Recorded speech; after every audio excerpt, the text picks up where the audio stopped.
got a flare nut set or a line wrench just for this specific job. That way it's not going to strip the nut on here.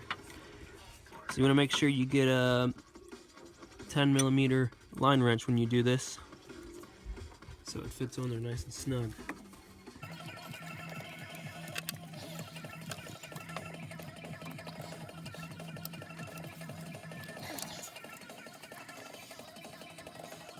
It's ridiculous.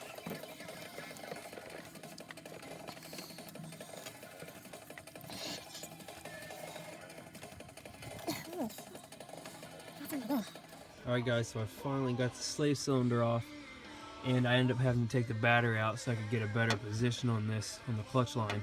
But it was stripping on me, so I had to end up getting a pair of vice grips. Took it off finally. And I highly recommend using these initially. Do not use regular wrench. Make sure you get a flare nut wrench set for this, or else you could possibly strip the nut. I'm gonna compare these two.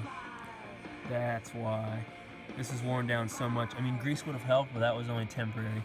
So here we go. Old, new, right there. So now let's get this thing back together. Okay, I got the new slave cylinder on. Now basically what I did was, you want to make sure that your push rod is pushing on your clutch fork. So I have this rubber boot down here. I covered up, but that's where the clutch fork goes. So you want to make sure that your push rod is inside of that little joint in there. If not, you could have a problem. And I greased up the joint, and I also greased up the push rod as well, just to make sure it doesn't squeak and it's got some good lubrication on it.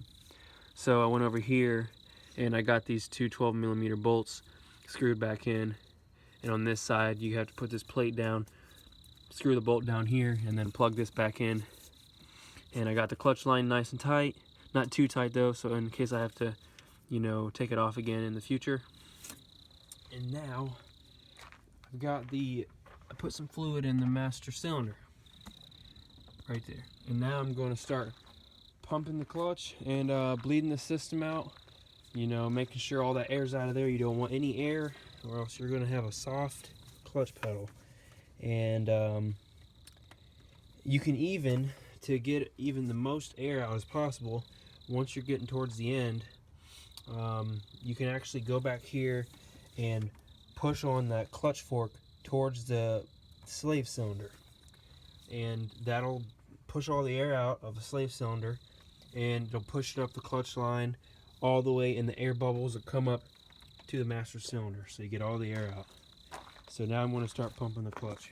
Okay, so before we get too far into that, first you're going to want to make sure that your reservoir is filled to the top. That way you're not going to be sucking air through the system.